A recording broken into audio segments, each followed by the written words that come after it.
En la carne asada del domingo, mi hijo tiró mi bistec al suelo y dijo: ¿Quieres carne? Pues vete a masticarla al asilo, vieja inútil. A la mañana siguiente, hice una maleta y puse la casa en venta. Mi teléfono sonó 28 veces.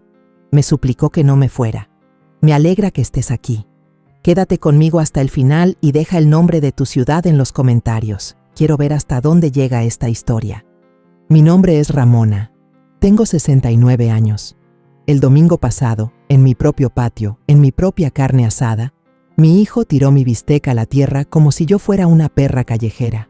¿Quieres carne? Pues vete a masticarla al asilo, vieja inútil. Esa frase no solo me dolió, rompió algo dentro de mí. Me quedé mirando el bistec que había esperado toda la tarde, ahí tirado en el polvo a mis pies. Javier se paró frente a mí con esa cara de amargado y prepotente que se le había endurecido con los años y que yo siempre había justificado. Su esposa, Cristina, soltó una carcajada como si estuviera viendo una comedia de televisión. Mis nietos, de 8 y 10 años, solo me miraban con esas miradas planas y vacías que habían aprendido de sus padres.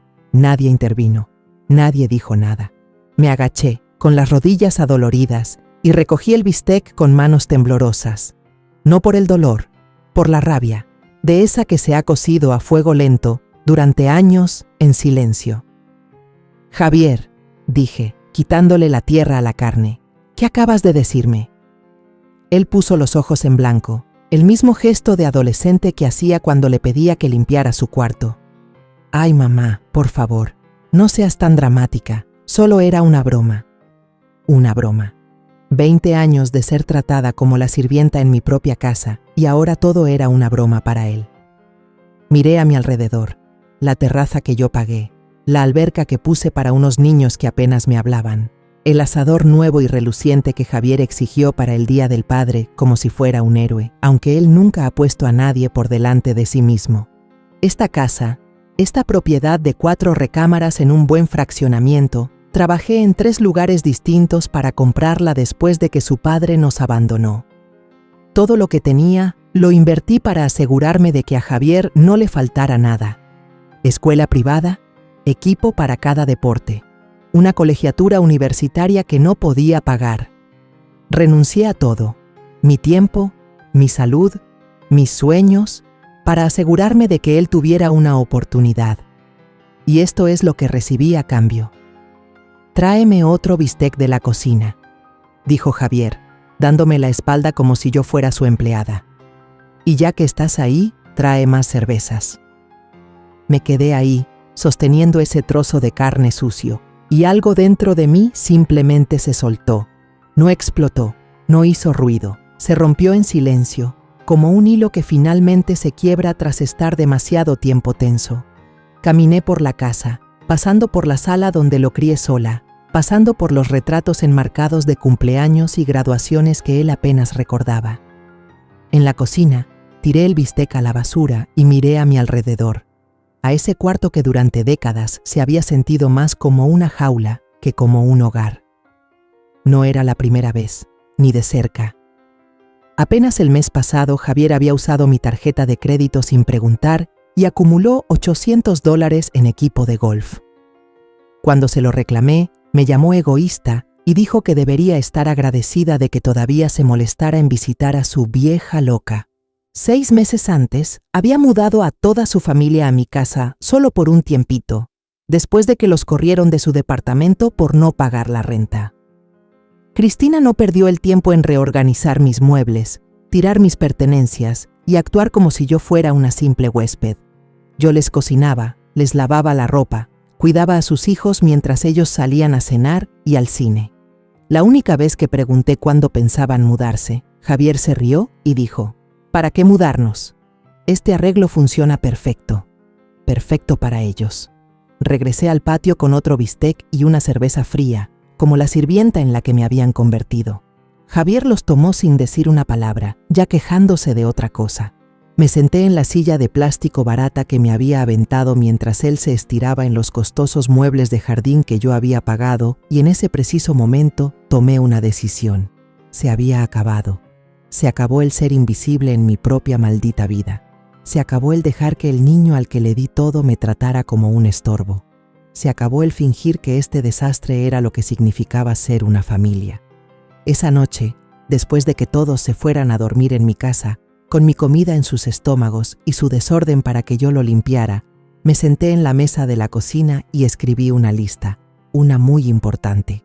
Para la mañana siguiente, había hecho 3 llamadas que sacudirían el mundo de Javier hasta sus cimientos. Él no se lo esperaba en lo más mínimo. La primera llamada fue al yerno de Marta, un agente inmobiliario. No eran ni las 6 de la mañana, pero no podía esperar. Me paré en el baño con la llave del agua abierta y susurré: David, necesito vender mi casa, hoy. Hubo un momento de silencio. Ramona, ¿estás bien? Suena muy repentino. Nunca he estado más segura de algo en mi vida. A las 7:30 ya estaba en mi casa con los papeles y un plan. Javier y su pandilla seguían profundamente dormidos después de otra noche de usar mi casa como hotel. David tomó fotos, anotó detalles y me prometió algo que yo no creía posible: un comprador en efectivo en 24 horas. Es un buen mercado para los vendedores, dijo en voz baja mientras estábamos en mi cocina. Una casa como esta, en esta colonia, es oro puro. Tengo 3 inversionistas que han estado esperando algo justo así. Mientras mi hijo dormía plácidamente en la recámara de huéspedes que había reclamado como su suite personal, yo estaba ocupada firmando los documentos que le quitarían todo. Javier había estado contando con esta casa desde que tenía 25 años. Presumía con sus amigos, su esposa, con cualquiera que le diera 5 minutos, que tenía la vida resuelta. Porque mi mamá tiene esa casota y a nadie más a quien dejársela. Nunca conservó un trabajo por mucho tiempo. Nunca ahorró. Nunca hizo un plan real para sí mismo, porque pensó que mi vida simplemente se convertiría en la suya. Durante los últimos 5 años, cada decisión que tomó se basó en la idea de que esta casa, valuada en casi $400,000, lo salvaría cuando todo lo demás se viniera abajo. No sabía que yo había cambiado mi testamento el año pasado, después de que me trató como algo pegado en su zapato durante la cena de Navidad. No sabía que su nombre había sido borrado de todo hacía meses. Y más que eso, no sabía que estaba a punto de borrarlo de mi vida para siempre. Para el mediodía, ya tenía una oferta en efectivo por el precio completo, con cierre en 72 horas. No lo dudé. Mientras Javier se relajaba junto a mi alberca, quejándose con Cristina de cómo había arruinado el almuerzo que les preparé, yo estaba arriba, empacando 38 años de mi vida en silencio. Tomé las fotos de Javier de cuando era pequeño, antes de que empezara a verme como un cajero automático andante. Guardé las joyas de mi madre, los libros de mi padre, guardé la colcha que mi abuela cosió a mano y mi pequeña colección de ángeles de cerámica que había pasado décadas coleccionando. Todo lo demás se quedó. David organizó el camión de la mudanza para el miércoles por la mañana, el mismo día del cierre. Yo ya había pagado el depósito de un modesto departamento de 2 recámaras al otro lado de la ciudad, en un edificio que no permitía huéspedes a largo plazo. Simplemente perfecto. El martes por la noche, Javier finalmente notó algo. «Mamá», me llamó desde la sala, tirado en mi sofá, comiendo mi despensa, viendo mi televisión. «Hay unos papeles raros en la barra de la cocina». Se me oprimió el pecho, pero mi voz se mantuvo tranquila. «Son solo cosas del seguro, mijo, nada importante». Gruñó y siguió viendo su programa. Incluso mientras todo su futuro se desmoronaba a su alrededor, no se molestó en mirar más de cerca. Así era Javier en pocas palabras. Daba por hecho que las cosas siempre saldrían bien, porque siempre había sido así, porque yo siempre me aseguraba de que así fuera. El miércoles por la mañana llegó como una Navidad al revés. El camión de la mudanza llegó a las 8. Para cuando Javier se levantó de la cama a las 10:30, la mayoría de mis cosas ya estaban empacadas y cargadas. «¿Qué demonios está pasando?», Zrenia preguntó. Se quedó ahí parado en la sala medio vacía, en calzones y con la camiseta de ayer. «Me estoy mudando», dije con calma, mientras envolvía el último ángel de cerámica en plástico de burbujas. «¿Mudando? ¿Qué quieres decir con mudando? ¿A dónde te mudas?» «A mi nuevo departamento». Se le fue el color de la cara. ¿Departamento? Mamá, no puedes simplemente irte a un departamento. ¿Y la casa? ¿Y nosotros? La casa ya no es mía. El cierre es en 2 horas. Nunca olvidaré la forma en que me miró, atónito, como si el suelo se hubiera abierto bajo sus pies, como un niño que acaba de descubrir que Santa Claus es una mentira, lo cual, honestamente, era un poco cierto en su caso. ¿Vendida? No puedes vender la casa. Nosotros vivimos aquí. Tú vives aquí, le dije, sellando la última caja. Yo he estado atrapada aquí. Cristina apareció en el umbral, ya evaluando la situación. Ramona, seamos razonables. Es obvio que estás molesta. Podemos arreglar esto. Durante 2 décadas, Javier se había estado preparando inconscientemente para este momento. Cada vez que confundió mi paciencia con pasividad, cada vez que cruzó la línea y yo lo dejé pasar, estaba construyendo el camino hacia este preciso día, solo que nunca pensó que yo finalmente me defendería. Los nuevos dueños llegan al mediodía, dije, entregándole mis llaves a David. Deberían empezar a empacar. Mi nuevo lugar se sentía como la paz. 2 recámaras, un pequeño balcón con vista a un jardín y silencio. Nadie preguntándome qué hay de cenar.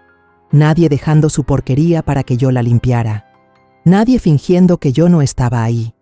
Por primera vez en 20 años, comí cuando tuve hambre, no cuando alguien esperaba un plato frente a ellos. El teléfono empezó a sonar a las 6:47 de la tarde.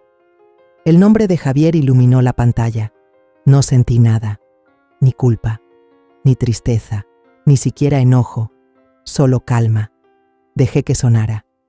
La segunda llamada llegó 15 minutos después, luego otra. Para la hora de dormir, había 8 llamadas perdidas. Dormí mejor que en años. El jueves por la mañana fue un bombardeo total. Mi teléfono no dejaba de vibrar. Cuando finalmente revisé, tenía 12 llamadas perdidas y 7 mensajes de voz.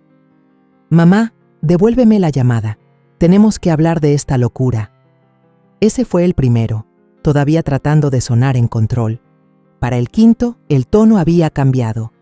Mamá, por favor, la gente nueva quiere que nos vayamos para mañana. ¿A dónde se supone que vamos a ir? El octavo mensaje era de Cristina, endulzando cada palabra. Ramona, cariño, creo que ha habido un malentendido. Sabes que nos importas. Solo contesta el teléfono para que podamos arreglar esto. Ni siquiera escuché el resto, los borré todos. Mientras Javier se desmoronaba, yo me topé con algo inesperadamente bueno. Mis nuevos vecinos me trataban como un ser humano. La señora Chang, de al lado, apareció con una bandeja de galletas caseras y quiso saber más de mí, qué me gustaba, qué pensaba de las cosas. Honestamente, no podía recordar la última vez que alguien me preguntó qué pensaba. El señor Herrera, del piso de abajo, vino a ayudarme a colgar unos cuadros y me dijo: «Llámeme Miguel». Luego añadió, con una amabilidad tan sincera: «Usted me recuerda a mi madre. Las mujeres fuertes que criaron buenas familias merecen respeto». Si tan solo supiera qué tan equivocado estaba en la parte de la buena familia. El viernes, las llamadas no pararon, de la 1 de la tarde a las 8 de la noche, todas de Javier. Sus mensajes de voz iban en picada. «Mamá, llamaron a la policía. Nos están tratando como invasores. No puedes simplemente hacerle esto a tu propio hijo». Dormimos en el coche anoche. Los niños están asustados. ¿Cómo pudiste hacerle esto a tus nietos? Está bien. ¿Quieres que te pida perdón? Lo siento. Ni siquiera sé qué hice, pero lo siento. Por favor, solo ayúdanos. Pero Javier todavía no lo entendía. No se trataba de pedir perdón. Se trataba de 2 décadas de ser menospreciada, pisoteada, ignorada como si yo no existiera. No puedes arreglar eso con una llamada desesperada y una disculpa temblorosa. El sábado por la noche, estaba regando el pequeño jardín de hierbas que había comenzado en mi balcón cuando la señora Chang tocó. «Corazón, hay un joven abajo preguntando por ti», dijo con amabilidad. «Parece alterado». Miré por la ventana. Ahí estaba él, Javier, dando vueltas en el estacionamiento como un perro sin correa. Tenía el pelo revuelto. Su camisa parecía la de ayer. Cristina estaba en el coche con los niños, probablemente llorando por cómo la abuela loca había puesto su mundo de cabeza. No bajé. La llamada 21 llegó a las 9 de la noche. Esta vez contesté. ¿Qué quieres, Javier? Mamá, gracias a Dios. Mira, entiendo que estés molesta, pero yo no. Lo interrumpí. ¿Molesta? Estar molesta es para cuando algo todavía te importa. A mí ya no me importa. No puede no importarte. Soy tu hijo. ¿Lo eres? Porque los hijos no tratan a sus madres como a la servidumbre. Los hijos no humillan a sus madres frente a sus propios hijos. Los hijos no le quitan cosas a sus madres y lo llaman prestado. Silencio. Luego, yo nunca te robé. Me reí. Realmente me reí. Javier, me has estado robando durante 20 años. Mi dignidad, mi paz, mi amor propio. Esa tarjeta de crédito solo fue la cereza del pastel. ¿Dónde se supone que vamos a vivir? Ese ya no es mi problema. Terminé la llamada, apagué mi teléfono y lo dejé boca abajo sobre la mesa de la cocina. Recuerdo lo silencioso que se sintió el cuarto después de eso, como si algo finalmente se hubiera liberado dentro de mí. A la mañana siguiente, un domingo, me despertó un golpeteo fuerte en mi puerta principal. Miré por la mirilla y vi a Javier parado ahí. Tenía los ojos inyectados en sangre y parecía no haber dormido en días. «Sé que estás ahí», gritó. «Abre esta puerta. Tenemos que hablar». Me senté en la cocina con mi café, dejando que se enfriara mientras lo escuchaba desmoronarse ahí mismo en el pasillo. Seguía gritando como si eso fuera a cambiar algo. Entonces oí otra puerta abrirse al otro lado del pasillo. La voz de la señora Chang sonó, nítida y clara. «Joven, está molestando a todos en este piso. Si no se va ahora mismo, llamaré a seguridad del edificio». «Esa es mi madre». «Component placement», gritó él, con la voz quebrada. «Vendió nuestra casa, nos dejó en la calle». «Su madre es una mujer encantadora que merece paz en su jubilación», respondió firmemente la señora Chang. «Ahora váyase antes de que llame a la policía». Oí sus pasos alejarse, pesados y lentos. Sonreí un poco al escucharlo. La señora Chang apenas me llegaba al hombro, pero de alguna manera se mostró más fuerte que mi hijo, que siempre pensó que ser alto lo hacía poderoso. Esa tarde, estaba leyendo un libro en mi tranquilo departamento, finalmente rodeada solo por las cosas que me hacían sentir bien, sin desorden, sin gritos, sin culpa, solo paz. Entonces mi teléfono sonó una vez más. Era la llamada 28. Casi no contesto, pero algo en mí quería saber qué diría ahora que todo finalmente lo había golpeado. «¿Mamá?» Su voz era áspera, llena de desesperación. «Por favor, te lo ruego, haré lo que sea necesario. Cambiaré. Juro que seré mejor. Solo ayúdanos». «Javier», dije suavemente, «tuviste 38 años para ser mejor, y elegiste, cada día, no serlo». «Eso no es justo», dijo rápidamente. «Tomé algunas malas decisiones, sí, pero puedo enmendarlo. Puedo arreglarlo». «No», dije, con la mirada fija en el pequeño jardín fuera de la ventana, donde los primeros tomates ya comenzaban a crecer. «Algunas cosas no se arreglan. Algunas cosas están demasiado rotas para volver a unirlas». Hubo una larga pausa. No supo qué decir. Finalmente, susurró. «¿Así que eso es todo? ¿Realmente nos vas a dejar atrás?» «No estoy dejando a nadie», dije. «Finalmente me estoy eligiendo a mí misma, algo que tú nunca me enseñaste a hacer». Colgué, sabiendo que era la última vez, y tan pronto como terminó la llamada, me di cuenta de algo que debería haberme asustado, pero no lo hizo. No tenía la menor idea de lo que Javier iba a hacer a continuación, y por primera vez en décadas, honestamente no me importaba. Pasaron 3 semanas completas en completo silencio, ni un solo mensaje, ni un golpe en la puerta. Me acostumbré al silencio como si fuera oxígeno. Pero un martes por la mañana, justo cuando regresaba de mi caminata, los vi, Javier y Cristina, sentados juntos en el vestíbulo de mi edificio. Se veían agotados, como si no solo hubieran perdido un hogar, sino a sí mismos también. Javier parecía haber perdido 10 kilos desde la última vez que lo vi. Su cara estaba demacrada, sus mejillas hundidas, y una barba irregular se aferraba a su mandíbula como si no hubiera tocado una navaja de afeitar en días. Cristina, siempre tan pulcra y lista para la foto, tenía rímel corrido por la cara y su ropa de diseñador parecía sacada de un cesto de ropa sucia. Las arrugas en su blusa, las manchas de suciedad en sus zapatos, la opacidad en sus ojos, era obvio que habían estado viviendo en su coche, quizás desde hacía un tiempo. «Hola, Javier», dije, con la voz plana, mi paso firme mientras caminaba hacia el elevador como si nada fuera anormal. «Mamá, por favor, espera», gritó, poniéndose de pie de un salto y parándose justo en mi camino. «¿De verdad necesitamos hablar?»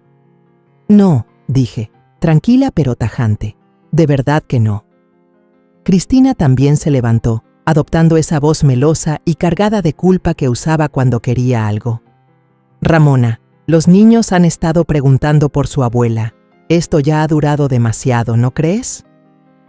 La miré directamente, a esta mujer que una vez se rió mientras mi hijo me arrojaba un trozo de carne a la mesa como si yo fuera una perra callejera pidiendo sobras. «¿Dónde están mis nietos ahora, Cristina?» Se movió de un pie a otro, incapaz de mirarme a los ojos. «Están con unos amigos», murmuró. «Ah, ¿así que los abandonaron porque están durmiendo en su coche?» Suena como una decisión de crianza audaz. Pasé junto a ellos, dirigiéndome al elevador sin romper el paso. Javier me siguió de cerca. «Mamá, por favor, solo 5 minutos, déjanos explicarte». Algo en mí se detuvo.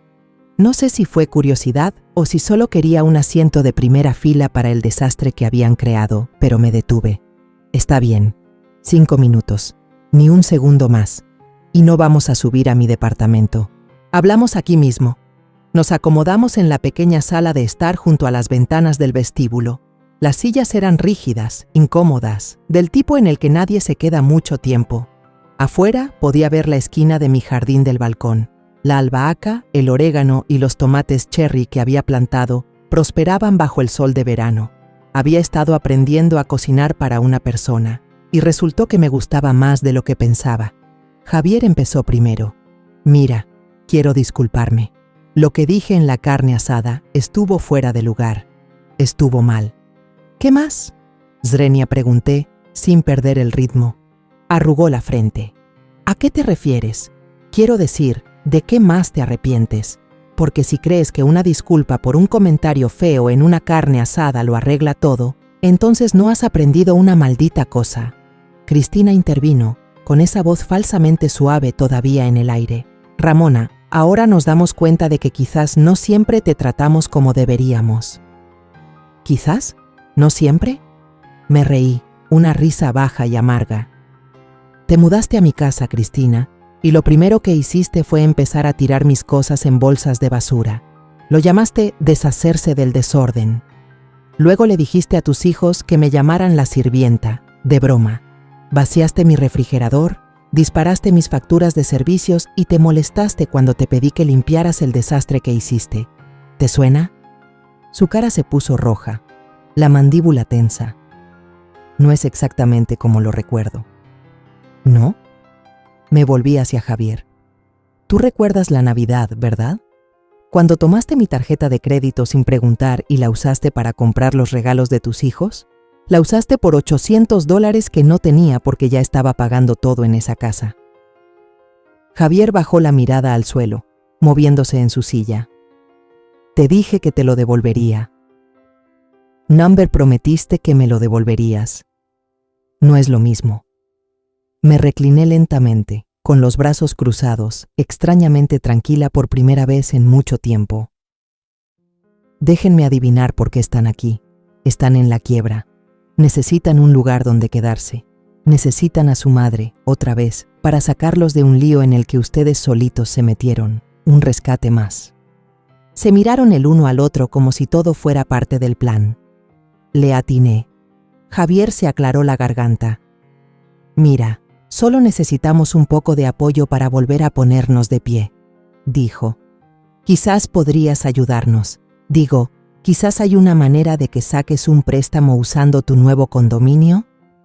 «Oh», intervino Cristina rápidamente como si hubiera estado esperando su turno. Quizás la gente que compró la casa estaría dispuesta a vendérnosla de nuevo. Podrías preguntar. Estoy segura de que serían comprensivos. Los miré a ambos, dos adultos que nunca en sus vidas han asumido la responsabilidad de nada, ni de una factura, ni de una consecuencia, ni siquiera de sus propias malas decisiones.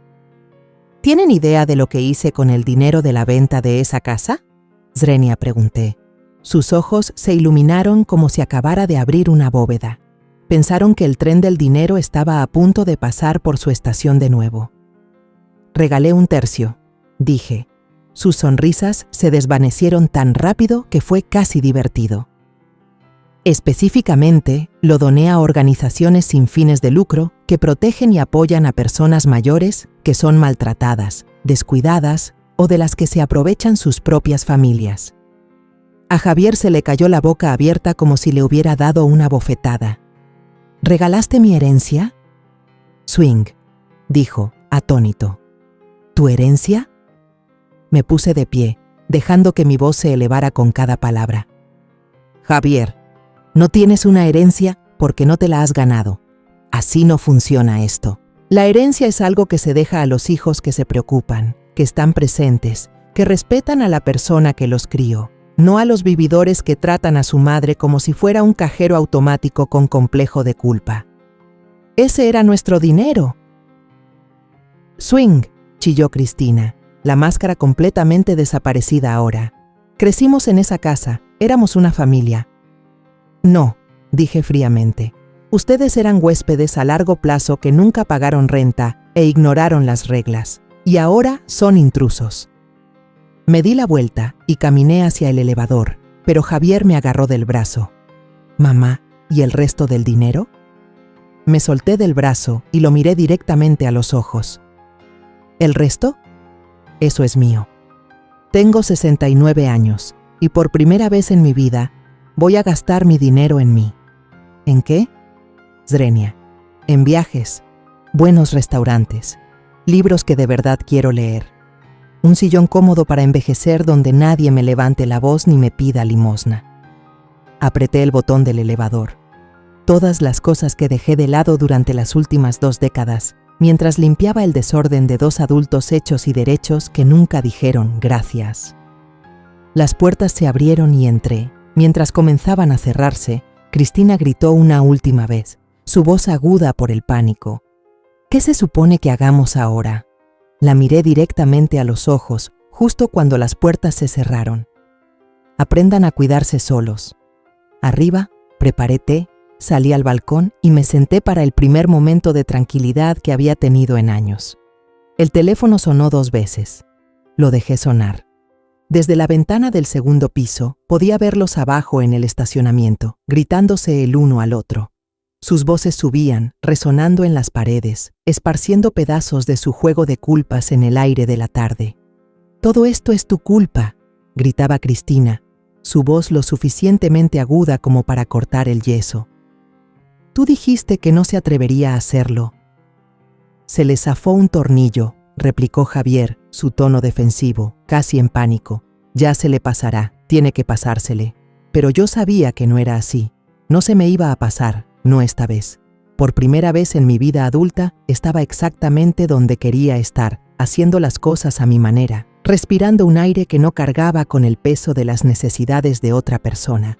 Finalmente estaba sumergiéndome en libros que había apilado en estantes durante años pero que nunca toqué, cocinando platillos que solía ver en la televisión sin intención de probar, y caminando tanto y tan lejos como quería sin mirar el reloj ni pensar a qué hora tenía que estar la cena en la mesa.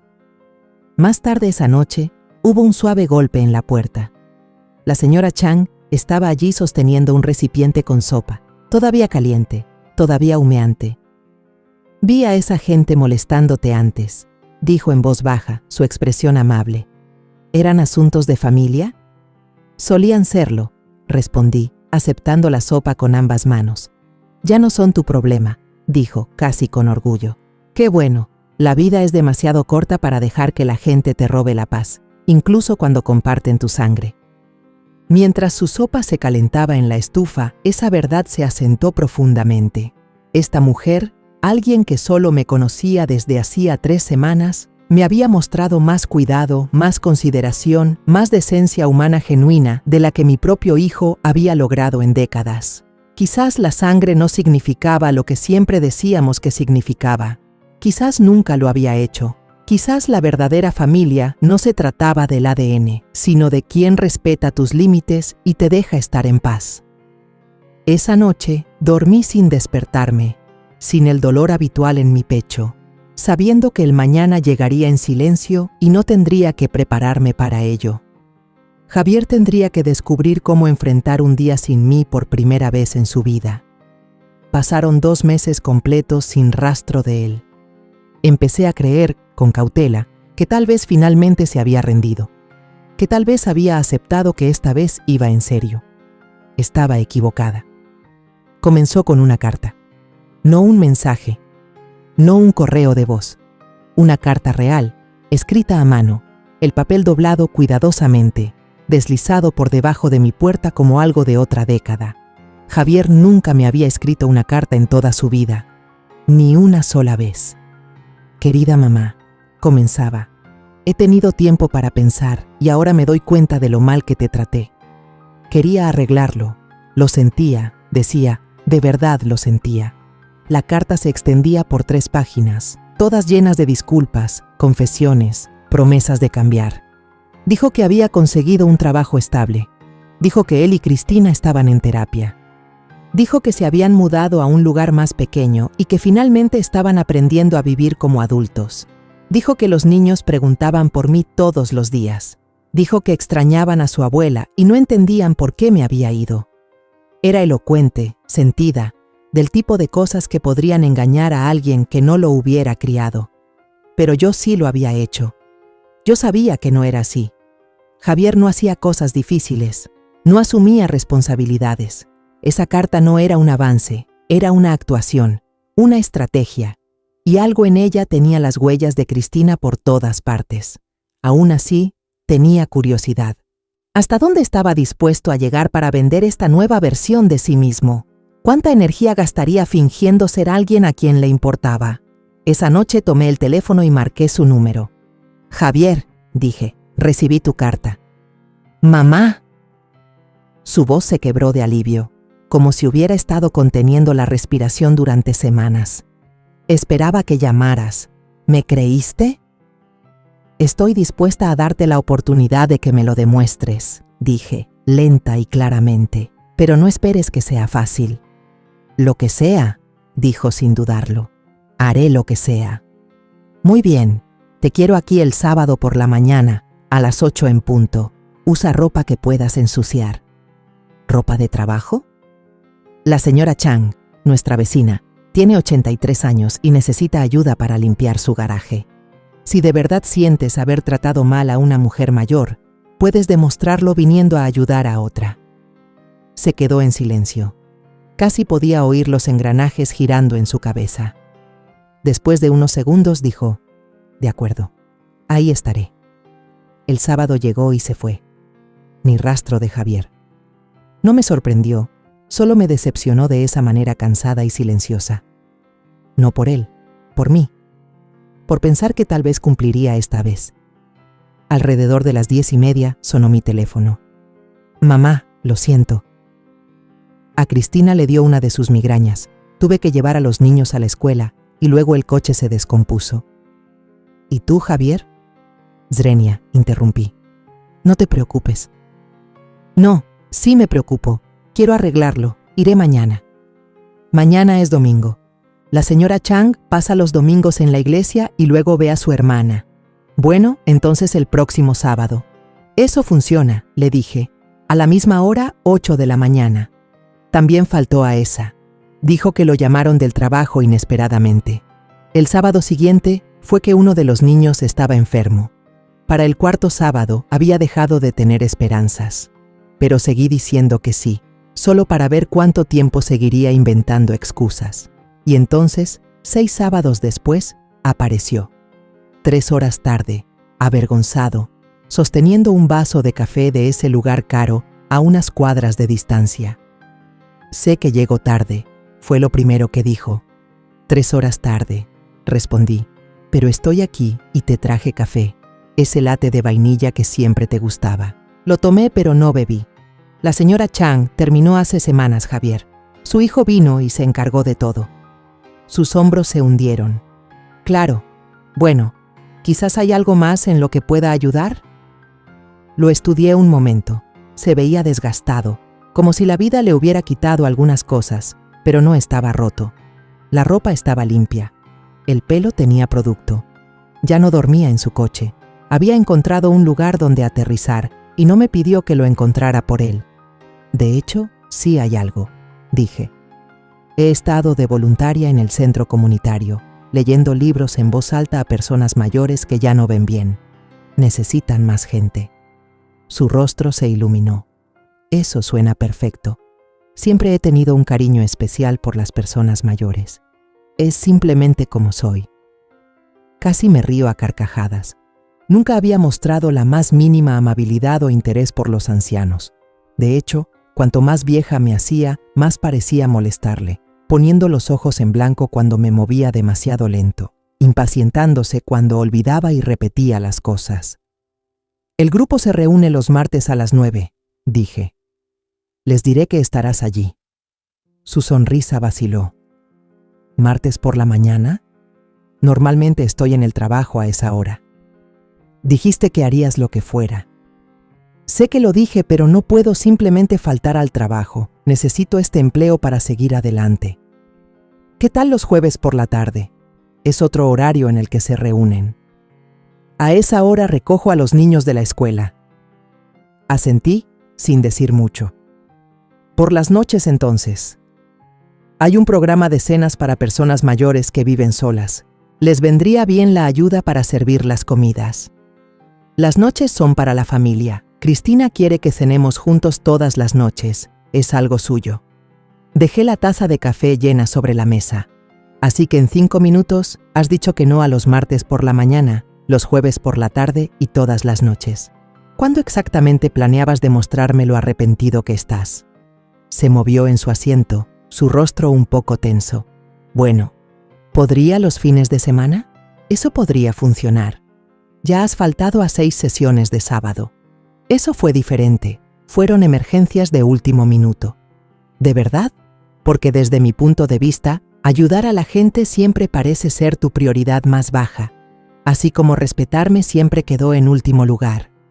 Su rostro se sonrojó y pareció un niño de nuevo, a la defensiva e inseguro. Eso no es justo, mamá. Lo estoy intentando. Intentarlo significa presentarse. Intentarlo significa sacrificarse por alguien más. No solo esperar que ellos lo hagan por ti. Significa que te presentas incluso cuando no es fácil o conveniente. Me levanté lentamente. Estaba cansada de estas conversaciones que no iban a ninguna parte, cansada de toda esta actuación que seguíamos haciendo. ¿Sabes qué, Javier? No te molestes con el voluntariado, no te molestes en intentar demostrar nada. ¿A qué te refieres?, preguntó. Lo miré, a este hombre que había criado, y que todavía caminaba como si el mundo le debiera algo, y ya no sentía ira. Simplemente me sentía harta. Quiero decir que ya me has mostrado todo lo que necesitaba ver. Salió ese día enojado y confundido, y nunca más lo volví a ver. No porque me estuviera escondiendo, sino porque finalmente se dio cuenta de que hablaba en serio. No necesitaba su culpa, ni sus esfuerzos hechos por obligación. Ya había encontrado algo mejor. Había encontrado gente que me respetaba sin que tuviera que rogar por ello. La señora Chang todavía me traía sopa 2 veces por semana. Miguel había comenzado a invitarme a las cenas de los domingos con toda su familia. ¿Y saben qué? Eso era suficiente. Los mayores del centro comunitario se iluminaban en el momento en que entraba por la puerta, sus rostros cálidos con el tipo de bienvenida que no era forzada ni educada, sino real. Me tomó por sorpresa esa sensación de ser vista, no por lo que podía ofrecer o lo que había hecho, sino simplemente por estar allí. Por una vez, estaba rodeada de personas que me valoraban por estar presente, no por ser útil. Y en todos los años que había vivido tratando de ganarme mi lugar, ese tipo de reconocimiento silencioso se sintió como la mayor victoria que había tenido. Un año después de alejarme de la vida que solía conocer, me encontré en la habitación de un hospital junto a una mujer que había llegado a significar más para mí de lo que mi propio hijo jamás significó. La señora Chang yacía inmóvil en la estrecha cama del hospital, empequeñecida por las sábanas blancas y rígidas, su cuerpo pareciendo imposiblemente pequeño para alguien que había llenado una habitación con tanta vida. Tenía 84 años. Y el derrame cerebral le había quitado la capacidad de cuidarse a sí misma. Su hijo estaba al otro lado del país, en Seattle, incapaz, o tal vez sin voluntad, de regresar y cuidarla. «No quiero ir a un asilo», susurró, su mano agarrando la mía con una fuerza sorprendente. «Solo quiero ir a casa». Miré alrededor de la fría e impersonal habitación y recordé cuando me mudé al edificio, cómo me había recibido como una vieja amiga. Me trajo sopa sin preguntar por qué estaba triste. Me contó historias sobre su difunto esposo mientras tomábamos té en su cocina. Nunca pidió favores, nunca esperó nada más que amistad a cambio. ¿Y si no tuvieras que hacerlo? Zrenia, dije, manteniendo la voz baja. Sus ojos buscaron los míos. ¿Qué quieres decir? ¿Y si vienes a casa conmigo? Esa idea había estado rondando en mi mente desde su derrame. Mi departamento tenía 2 recámaras, y yo había estado vagando por él como un fantasma, teniendo conversaciones completas con mis plantas solo para que el silencio no me tragara. Ella necesitaba a alguien que la ayudara con las pequeñas cosas, cocinar, limpiar, vestirse. Yo necesitaba a alguien que me viera, que no midiera mi valor en dólares o favores. Ramona, no podría pedirte eso. No lo estás pidiendo, te lo estoy ofreciendo. 2 semanas después, la señora Chang se mudó a mi cuarto de huéspedes. Organicé sus medicamentos, la llevé a cada cita de terapia, me aseguré de que comiera adecuadamente. A cambio, ella trajo calidez de nuevo a mi espacio. Contó historias que me hicieron reír hasta llorar. Me enseñó a hacer dumplings mejores que cualquiera que hubiera pedido. Nunca se sintió como una carga. Se sintió como si me hubieran dado algo que no sabía que necesitaba. El cambio en nuestras vidas fue increíble. En medio año, la señora Chang había recuperado la mayor parte de su independencia. Podía moverse más fácilmente, manejar su propia rutina, y descubrí que cuidar a alguien que me respetaba y apreciaba no se sentía como ser drenada, se sentía como ser llenada. La familia de Miguel me acogió como si fuera una de ellos. Sus hijos me llamaban Abuela Ramona, y cuando hablaba, escuchaban, realmente escuchaban, mis historias sobre crecer en una época que para ellos parecía un mundo diferente. En el centro comunitario, me hice cargo del programa de lectura, coordiné voluntarios, propuse nuevas ideas, ayudé a convertirlo en algo que la gente esperaba con ansias. Los ancianos de allí se sentían como la familia que nunca pensé que encontraría, gente que celebraba mi cumpleaños sin que se lo recordaran, que notaba cuando estaba cansada, que se preocupaba cuando no sonreía. Una tarde, mientras la señora Chang y yo estábamos sentadas en el balcón viendo el sol ponerse detrás de los edificios, se volvió hacia mí con una pregunta que me dejó helada. ¿Alguna vez extrañas tu antigua vida? Lo pensé por un momento. Lo que extrañaba no era la vida que tenía, era la vida que una vez imaginé que podría haber tenido. Extrañaba al hijo que pensé que estaba criando, no al que realmente crié. ¿Algún arrepentimiento? Solo uno, dije, haber esperado tanto tiempo para ponerme a mí misma en primer lugar. Fue entonces cuando lo vi. Al otro lado de la calle, medio escondido detrás de un árbol, estaba Javier. Había estado apareciendo de vez en cuando en los últimos meses, nunca acercándose a mí, solo parado allí, observando. Al principio me inquietaba. Ahora, solo me daba lástima. ¿Es él? «Component placement», preguntó la señora Chang, siguiendo mi mirada. Asentí. Todavía cree que voy a cambiar de opinión, que me sentiré lo suficientemente sola o lo suficientemente culpable como para aceptarlo de nuevo. ¿Y lo harás? Miré a mi alrededor, a la vida que había construido. La señora Chang pasando las páginas a mi lado. Los hijos de Miguel riendo abajo en el patio. Mi pequeño jardín de hierbas floreciendo en el balcón. Mañana estaría ayudando en el centro comunitario y más tarde la señora Chang y yo estaríamos preparando la cena juntas mientras ella me contaba uno de los chistes malísimos de su difunto esposo. No, dije, sin una pizca de duda. No lo haré. La señora Chang sonrió. Bien, porque la familia no se trata de sangre, querida. Se trata de personas que se apoyan mutuamente. Casi como si lo hubiera invocado, Miguel se asomó por su balcón y gritó: «Señoras, mi esposa hizo demasiados tamales otra vez. ¿Les subo algunos?» «Siempre», respondió la señora Chang, riendo. Miré al otro lado de la calle de nuevo. Javier seguía allí, flotando como un fantasma, esperando ser extrañado. Pero yo ya no estaba atormentada. Nunca me había sentido más completa.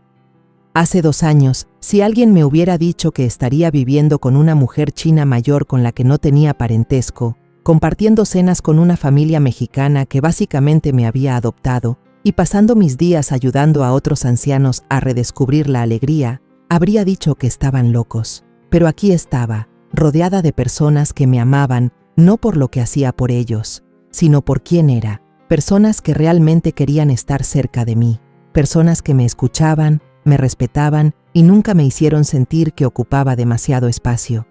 Javier finalmente se dio la vuelta y se alejó mientras las luces de la calle parpadeaban. Al verlo irse, no sentí nada, ni enojo, ni tristeza, ni siquiera lástima. Era solo alguien a quien solía conocer, un hombre que una vez importó y que luego eligió no hacerlo más.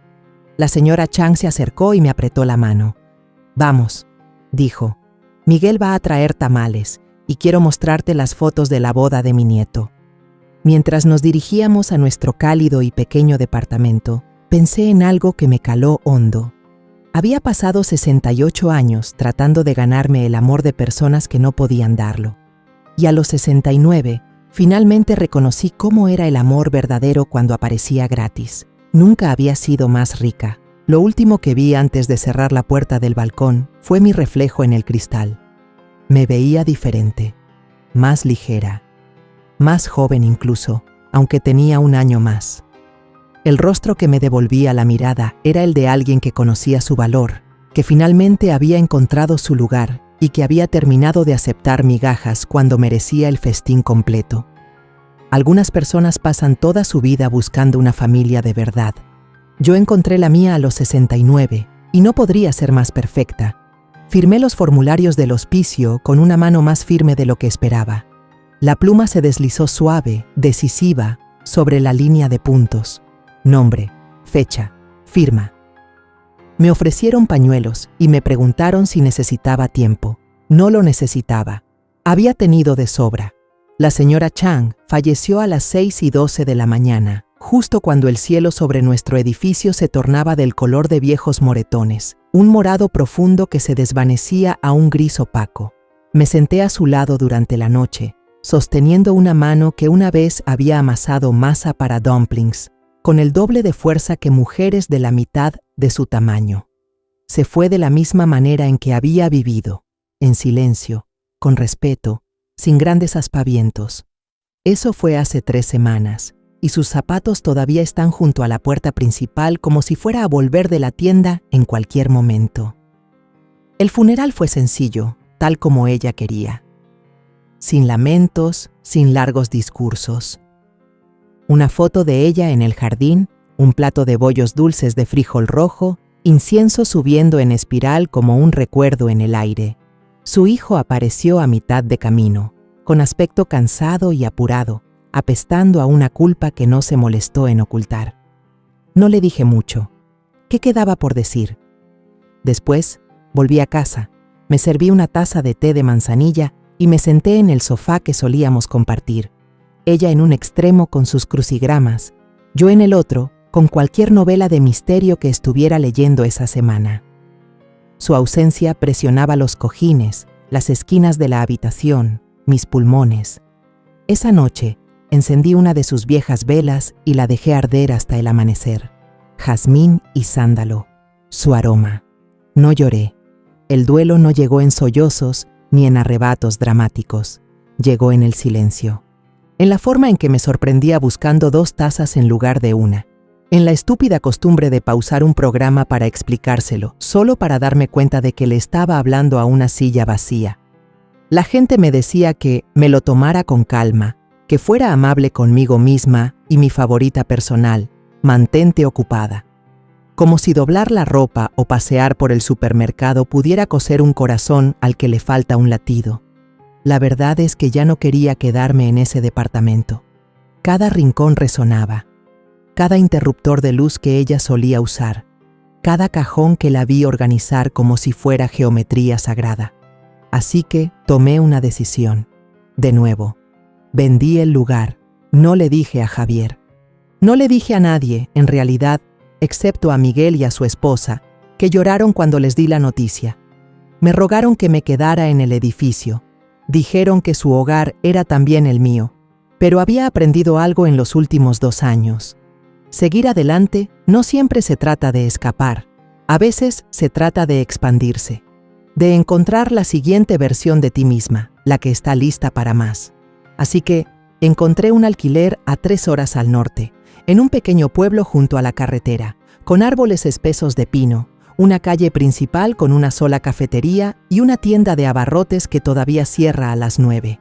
Es tranquilo, seguro, nadie sabe mi nombre, y así es exactamente como lo quiero ahora mismo. No traje mucho, unas cuantas fotos enmarcadas, mis libros, su collar de jade, el que me dio sin ceremonia una noche mientras lavábamos los platos. Eres familia, había dicho, secándose las manos con un trapo de cocina gastado y suave como la franela. Y la familia se cuida mutuamente. Lo he usado todos los días desde entonces. En mi segunda mañana en el nuevo lugar, caminé a la cafetería, no una cadena, solo un mostrador y un chico con medio bigote y demasiada confianza. Pedí un café negro y me senté cerca de la ventana, observando cómo el pueblo somnoliento se despertaba. Al otro lado de la calle, un anciano barría la acera frente a su ferretería como si se preparara para la realeza. Una joven madre hacía malabares con su niño pequeño y una bolsa de compras mientras su coche le pitaba con enojo. La vida, simplemente sucediendo. Se sintió bien observarla sin necesidad de ser parte de ella. Disculpe, ¿está ocupado este asiento? La voz era áspera, como grava arrastrada sobre el linóleo. Levanté la vista y vi a una mujer de mi edad, quizás mayor. El pelo teñido de ese tipo de rojo con el que nadie nace, una sonrisa que parecía que había que ganársela. Ya no, dije, señalando la silla vacía frente a mí. Se presentó como Leonor, dijo que dirigía la librería a 2 cuadras de distancia. Hablamos durante casi 1 hora, de nada, de todo. Y cuando se enteró de que me acababa de mudar, no preguntó de dónde venía ni por qué me fui. Solo dijo, «Qué bueno, necesitamos más mujeres que sepan cosas por aquí». Al día siguiente me encontré en su tienda. Pasillos estrechos, libros apilados hasta el techo, un gato atigrado dormido en el mostrador como si fuera el dueño del lugar. Leonor me entregó una novela y dijo, «Esta te va a encantar. Una mujer quema su vida y empieza de nuevo». Me reí. Suena familiar. Para el final de la semana, la estaba ayudando a clasificar donaciones en la trastienda. No porque lo necesitara, porque quería. No había sentido eso en años. Hay algo extraño en empezar de nuevo a los 70. La gente te trata como si se supusiera que estás desacelerando, como si las grandes decisiones ya hubieran quedado atrás, como si debieras encogerte en tu vida, no hacerla crecer. Pero no es así como se siente. Se siente como si finalmente estuviera respirando desde la parte correcta de mi pecho. Todavía recibo alguna llamada ocasional de Javier. Dejé de contestar después de la tercera. Sus mensajes de voz son siempre una variación de la misma línea. He cambiado, mamá. Dame una oportunidad más. Quizás lo ha hecho, quizás no. No importa. Ese capítulo está cerrado. A veces, tarde en la noche, me pregunto qué habría pasado si me hubiera quedado. Si me hubiera tragado mi orgullo una vez más. Si hubiera seguido siendo la buena madre, sirviendo platos a gente que nunca me miraba a los ojos. Me pregunto qué tipo de mujer sería ahora. Luego me preparo una taza de té, me siento en mi pequeño porche con una manta sobre los hombros y recuerdo lo más importante que he aprendido en todos estos años. No puedes construir la paz para otras personas y esperar que te la devuelvan. Tienes que tomarla, reclamarla, protegerla. Y eso es exactamente lo que pienso seguir haciendo. El sobre no tenía remitente, solo mi nombre, escrito con una caligrafía descuidada y familiar, como si el escritor no pudiera decidir si quería que lo abriera o lo quemara. Lo encontré metido entre los folletos de cupones semanales y una carta de caridad a la que no recordaba haberme suscrito. El papel era rígido, caro, del tipo que Javier nunca habría pensado en comprar para sí mismo. Me quedé en la cocina durante 5 minutos completos antes de abrirlo. No era una carta. No esta vez. Era una invitación. Está usted invitada a asistir al bautizo de Jimena Sofía González. Domingo, 11 de la mañana. Iglesia de la Primera Comunidad. Al final, garabateado con pluma. Nos gustaría que vinieras. Te extrañamos. Por favor. Firmado, no por Javier. No por Cristina, sino por la nieta mayor, Sofía, la que solía poner los ojos en blanco cuando yo hablaba, la que una vez me llamó la vieja rara con reglas. Me quedé allí durante mucho tiempo. La tetera se había enfriado hacía rato. Afuera, el viento barría el polvo por los escalones del porche y los pinos crujían como huesos doloridos. No lloré, tampoco la tiré. No se lo dije a Leonor, no se lo dije a Miguel. Me lo guardé para mí, como una vergüenza secreta, sin saber qué significaba que siquiera hubiera considerado ir. Pero para el sábado por la noche ya había preparado mi ropa. Pantalones de vestir, una blusa que la señora Chang una vez elogió. No era ropa de iglesia, en realidad, pero era respetuosa. El tipo de atuendo que usas cuando quieres presentarte, pero no quedarte. A las 10:50 de la mañana, estacioné en la esquina más alejada del estacionamiento de la iglesia. No entré de inmediato, solo me senté con el motor apagado, las manos aferradas al volante, como si estuviera a punto de conducir por un precipicio. Las puertas estaban abiertas de par en par, ujieres con corbata sosteniendo pequeños programas y sonrisas que habían practicado toda la mañana. Cuando atravesé las puertas dobles, me golpeó un olor a cera para madera, a perfume, a algo artificial. El coro tarareaba, con voces suaves, los ojos cerrados en una reverencia practicada. Javier estaba en la segunda fila, también Cristina. Sus hijos, Sofía y Mateo, parecían mayores, más conscientes. Sofía me vio primero. Sus ojos se abrieron de par en par, luego se suavizaron. Le dio un codazo a su padre. Javier se giró. Me preparé. Se levantó, lentamente, sin gran espectáculo. Solo se levantó y caminó hacia mí sin nada de la vieja arrogancia, sin nada del encanto practicado. Solo un hombre que había perdido algo y finalmente lo sabía. Gracias por venir, dijo. Su voz no era desesperada, no era petulante, solo tranquila, humana. Le di un pequeño asentimiento. Tu hija me lo pidió. Pensé que lo menos que podía hacer era respetar eso. Se hizo a un lado para dejarme pasar, pero no tomé el asiento que me ofreció. Me deslicé en la última fila, sola, cerca de la puerta. No estaba allí para reuniones, estaba allí para ver, para ser testigo. La bebé era dulce, mejillas suaves, pequeños puños cerrados como si se aferrara a algo invisible. Durante los votos, Cristina se dio la vuelta. Hicimos contacto visual. Se veía cansada de una manera diferente, menos arreglada, más honesta, sin sonrisa, sin lágrimas, solo un asentimiento, lento y solemne. Eso fue suficiente. Después de la ceremonia, me escabullí antes de la recepción. No necesitaba pastel, no necesitaba abrazos ni fotos. Había visto lo que vine a ver, que estaban sobreviviendo sin mí, que tal vez, solo tal vez, estaban empezando a aprender a ser personas sin necesidad de tomar pedazos de alguien más. De vuelta a casa, encontré a Leonor en la librería, desempolvando la sección de romance con una mano, sosteniendo un teléfono en la oreja con la otra.